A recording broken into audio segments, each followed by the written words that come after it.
السلام عليكم ورحمة الله تعالى وبركاته، مشاهدين قناة اللبن الذكر النادر، أحييكم أينما كنتم. اليوم إن شاء الله نشارك معكم واحد الفيديو جديد ونتكلم فيه إن شاء الله على حزام هذه الساعة. هذا الحزام نادر، هذا الحزام تحفة نادرة. لاحظوا هذا الحزام كيف كانوا في قديم الزمن يحتفظون بهذه الساعات، لأن هذه الساعات كانت قيمة. ذلك الوقت كانت هذه الساعات باهظة الثمن. لاحظوا هذا الحزام،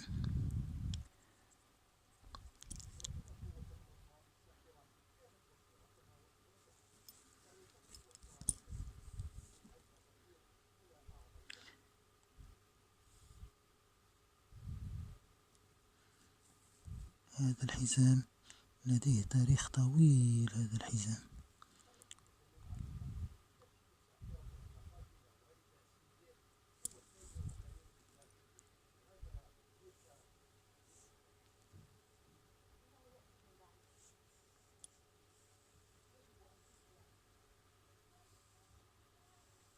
هذا الحزام ربما مصنوع من جلد البقر أو جلد الجمل، لأنه هذا الحزام قوي جدا. انظر إلى هذا الشكل. ربما هذا الحزام أقدم بكثير من هذه الساعة.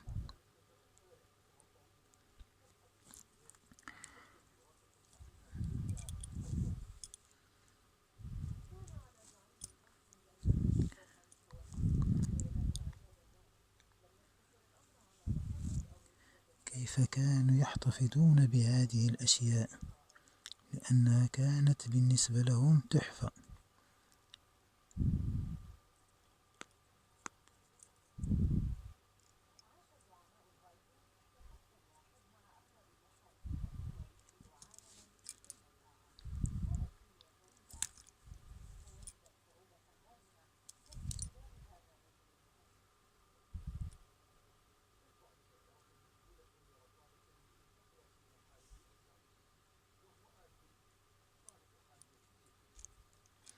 من الصعب أن تضيع هذه الساعة بهذا الشكل.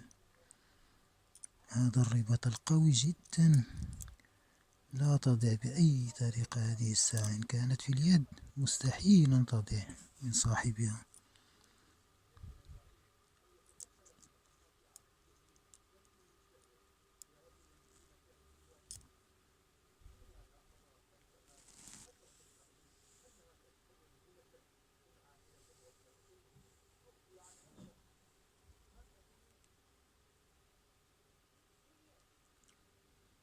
هذا ما كان لدي اليوم، والسلام عليكم ورحمة الله.